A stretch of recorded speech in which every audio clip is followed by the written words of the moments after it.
With the fast-paced demands of modern life, a step back in time can be a welcomed break. Not only are thoughts of a simpler time comforting, but they can also help you relive some of your favorite childhood memories. When you think of Louisville, thoughts of a metropolitan city probably come to mind, and rightfully so. It is the largest city in the state of Kentucky. However, Louisville also has some old-fashioned appeal. As a matter of fact, the old-fashioned cocktail was invented right here in Louisville in about 1889. It's said that a bartender at the Pendennis Club created the bourbon drink in honor of Colonel James E. Pepper, a prominent bourbon distiller of the state. But there are other ways to enjoy Louisville's vintage spirit. Muth's Candies has been a family business here since 1921 and offers a trip down memory lane with an array of candy options, including bourbon balls and Majescas. So Sarah, tell me, I know we're kind of back in the room here where all the magic is happening. This has been a family business really since 1921. It has. It started in 1921 with my great aunt and uncle, Rudy and Isabel Muth. And Rudy and Isabel worked in local candy manufacturers in Louisville, because Louisville actually used to be one of the largest candy manufacturers. And Rudy went away to World War I. It was a cook in the Army. And then when he came back, he and Isabel decided that they were going to open their own candy store. Well, and you've grown up with this really. I mean, your childhood was spent here, so you've grown up around all these machines and all this candy making. And what I find so fascinating is a lot of the machines you're using were really here from the very beginning. They were. Everything they got, if it wasn't in 1921, it was already hand-me-down equipment in 1921, and we've kind of kept everything going, and they still use copper kettles and big mixers from the 20s. So yeah, they're huge, right? Yeah. And they're just they just don't make things the way that they used to. They're pretty much solid. You can't even move them. They're so heavy. So everything back then was made to last. And it has. And it has. That's what's so amazing. I don't think people probably realize that 4 generations later, you'd still be using that same copper pot or that same mixer. We still have our showcases in our storefront. Everything's pretty much still the way it was in 1921. And you've got lots of collectible tins and things in there too. Yeah, my family, I don't know if they intended it to be that way. They just kind of like to keep stuff around. And now that they have stuff from when they were first opened in the 20s and the 30s, and we have heart boxes from the 60s and 70s, and we used to actually sell our candy in tins, and more in tins than in paper boxes. They're really hand dipping, and they're doing the little designs on the top. They cover each piece, and then they put a specific mark on top with a chocolate. It's called a sling. Okay. And it's because like we make 14 flavors of creams, but they're all the same shape. So if you covered them in chocolate, you wouldn't know what's inside, and then our customers would be like, what's in this box? And so we have a sling on top, like a mint cream has an M, banana has a star, because butter has a B. So everything kind of has its own symbol. That way when we're packing a box, we know what goes in it. And when the customer gets it, we have a little legend that shows them what each piece is, so they don't have to poke through the bottom. That's true. A lot of my chocolate boxes are that way, so I can figure out what each piece is. Well, some of the things that you guys do here, I mean, you definitely have these kind of I call them historical candies, because they've been here since, you've been doing them since the 20s, but they're like the bourbon balls, the things that Louisville's really known for, you know, very iconic. But you're also doing another candy that Louisville's known for, the Majesca. The Majesca is a marshmallow covered in caramel, and it originated by a candy maker in Louisville called Anton Busath, and he saw Helena Majesca, which was a Polish actress who played here at Macaulay Theater in A Doll's House. He fell in love with her acting and just kind of her whole performance, and he wrote her a letter asking if he could name his confection after her. And she wrote back and said, of course, I'd love it. And she sent him a signed portrait of herself. And although you didn't originate the recipe, you have the original recipe. What we consider the original recipe from Edgar.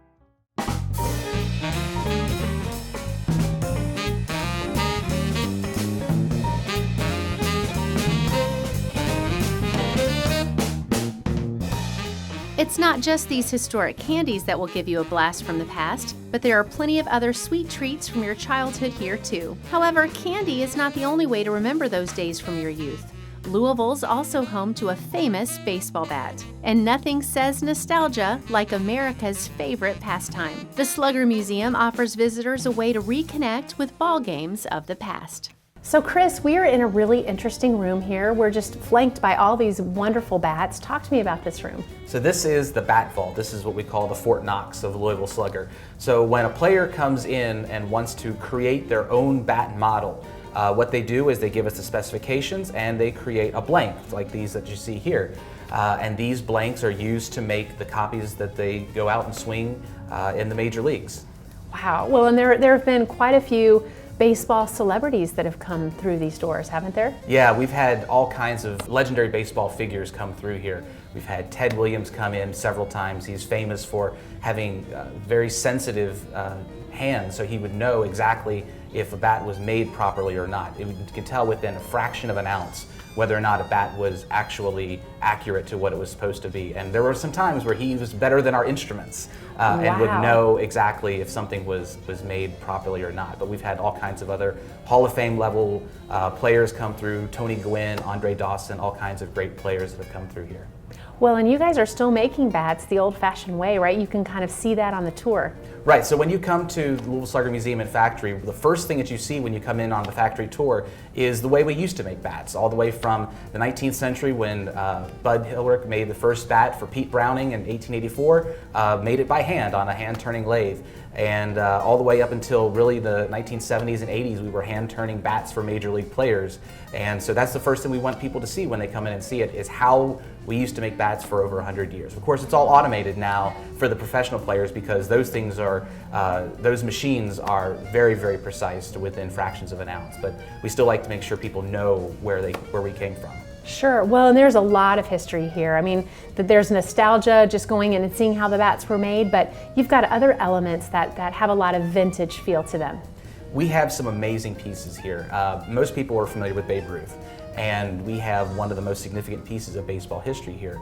Babe Ruth hit 60 home runs, of course, in 1927, and we have one of the bats that he used, one of the Louisville Slugger bats he used in that home run season. But we also have some great bats from Jackie Robinson, bats by Joe DiMaggio, Hank Aaron, all these really important players in Major League history, and they all live here. Well, and you were talking about Browning earlier. You have some interesting things that kind of connect him with a scorebook? Yeah, so we actually have a recent addition to the museum are some 19th century scorebooks of the Louisville Eclipse, which was a semi-pro team that eventually became a professional, one of the professional teams that played at the highest level, played Major League Baseball. And Pete Browning was one of their star players. He actually won 3 batting championships in his career and is often thought of as one of the best players not be in the Hall of Fame. But we have some scorebooks from that era that even show the very first game that the Louisville Eclipse played as a major league team, and their very first win, which came against the team that they called then the St. Louis Browns, Brown Stockings, which we now call the St. Louis Cardinals. Well, the other thing that I love too is that it's such an iconic part of Louisville, the Slugger Museum, and obviously the Louisville Slugger. Talk to me about just the connection that this museum has to the community. So when Major League Baseball players talk about Louisville Slugger bats, they almost always call them Louisvilles. Which is great. You know, it's something for this city to really attach itself to and be an extremely important part of Major League Baseball. 80% of Hall of Fame batters used Louisville Slugger bats. All the way from the very first class, you know, with Babe Ruth and Honus Wagner, all the way up to Craig Biggio and Ken Griffey Jr. and all these great players. They've continued to use our bats, and it's a symbol of pride for the city of Louisville, and we're very happy to be a part of that. The Slugger Museum lets visitors explore history in the making on their award-winning factory tour. When we come back, we take a look at the museum, factory, and get a little batting practice. Or in my case, a swing and a miss. It's all coming up after the break. Louisville, Kentucky has plenty of nostalgic and historical items, and one such place that houses both is the Louisville Slugger Museum. One of its most iconic items, a symbol of tradition in downtown Louisville, is the world's biggest bat. Made of steel, it weighs 68,000 pounds and stands 120 feet tall. The big bat is a replica of Babe Ruth's 34-inch Louisville Slugger bat. There are plenty of other ways to get in touch with your inner Babe Ruth at the museum. You can even step into the batting cages with his size and style bat. But be forewarned, it's just a wee bit heavy. You might wind up needing to try a few different styles to get one that works best for you.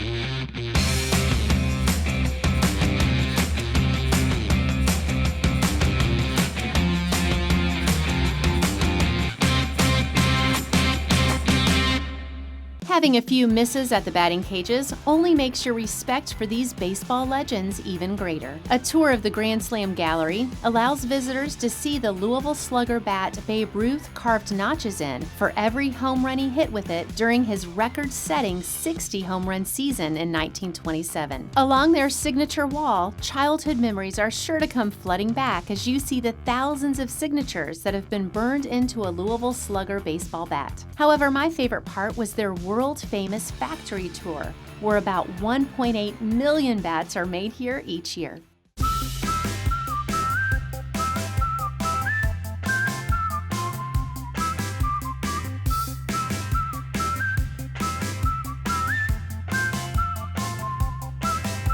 Louisville's known for a lot of things, but bourbon and baseball bats are among the top of the list. However, I would be remiss if I did not also include horse racing, and there's no better place to celebrate horse racing than at Wagner's Pharmacy and Restaurant. Churchill Downs history is literally written on the walls. So Pam, talk to me about Wagner's Pharmacy. I know this has been around in the Louisville area for a long time. Yeah, it's been here since 1922. We was across the street first. And we've been over here in this building for about, let's see, I've been here 15 years, so they've been here over here about 17. Wow. Yeah. Well, and I know you're right by Churchill Downs, so I guess that's kind of influenced this a little bit, and so there's a lot of horse history here. Yeah, we're pretty much like if you go to Churchill Downs or you go to the Derby Museum, it's like a have-to case you have to go through here. Well, and that's kind of keeping in tradition with how it started, right? I know that Yes. Lee Wagner would let the people that worked on the horses give them kind of a loan or something? Yeah, with being a pharmacy and everything, you know, he would help out with the horses and stuff. We make our own liniment here, and that's what they used a lot on the horses and stuff. And he would let them come over and get what they need, and then they would settle up with him, you know, like at the end of the week or something. It was just a good old boy thing through here. It really was. Mr. Wagner was just a wonderful man. So he was a pharmacist, set up the pharmacy, and then did the diner grow from there? Well, when I started here, the pharmacy, and then there was a store back in here. So all we had was that little front area up there with like a 4, 9, 10, 15 tables, something like that up there. And then as we went through the years, now we've got this whole side here. Our gift shop now has moved next door. And so, yeah, it's grown a whole lot. It's grown a whole lot. Well, the restaurant is clearly taking over. Yeah. And that must be in part to you because you're the chef. Yeah, well, thanks, appreciate it. I try my hardest. I do my best. Well, people love it. I think one of the things that I've read that people love is just being able to come here and find a really good, hearty meal, and sometimes it could have some nostalgia with it. On Wednesdays, we have a roast beef sandwich with brown gravy, and we cut our own mashed potatoes, make our own potatoes and everything. We peel anywhere from 50 to 100 pounds of potatoes every week. Every week. We make our own vegetable soups. Everything's homemade in here. When people come in, do you have people kind of saying, I had this when I was a kid, or this really reminds me of my childhood? I have a server here that's working here. She worked at the old one when she was 17 years old. And she just started back with us, and she's been here maybe 4 or 5 weeks or so. And that's what she says. She's like, my God, I can't believe how much, you know, it's the same thing.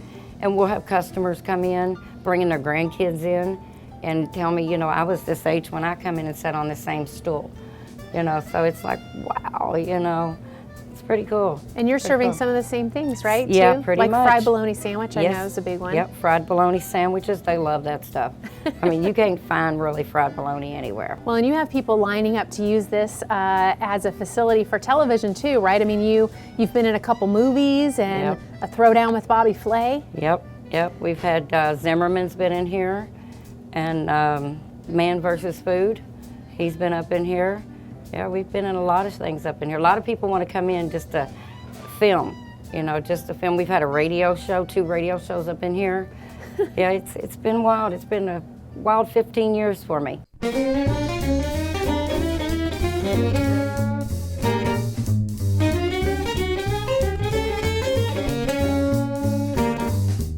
Wagner's Pharmacy has been a Louisville tradition since 1922. Although Louisville is thought of as a progressive city, it's also one of the oldest cities west of the Appalachian Mountains. With all that history comes a great opportunity to preserve the past, and there are a wide range of opportunities to do just that. Take the Ladies for Liberty, for example, who embrace the spirit of patriotism reminiscent of the 1940s. Their Andrews Sisters-style singing troupe is guaranteed to take you back in time. Entertaining and honoring veterans is the prime purpose of the group, but they also aim to stir up memories for some as well as create new ones for a younger generation. As you can see, there are plenty of ways to get nostalgic in Louisville. So next time you're looking for a trip down memory lane, don't underestimate the vintage appeal of Louisville. Make sure and add it to your local travelers list.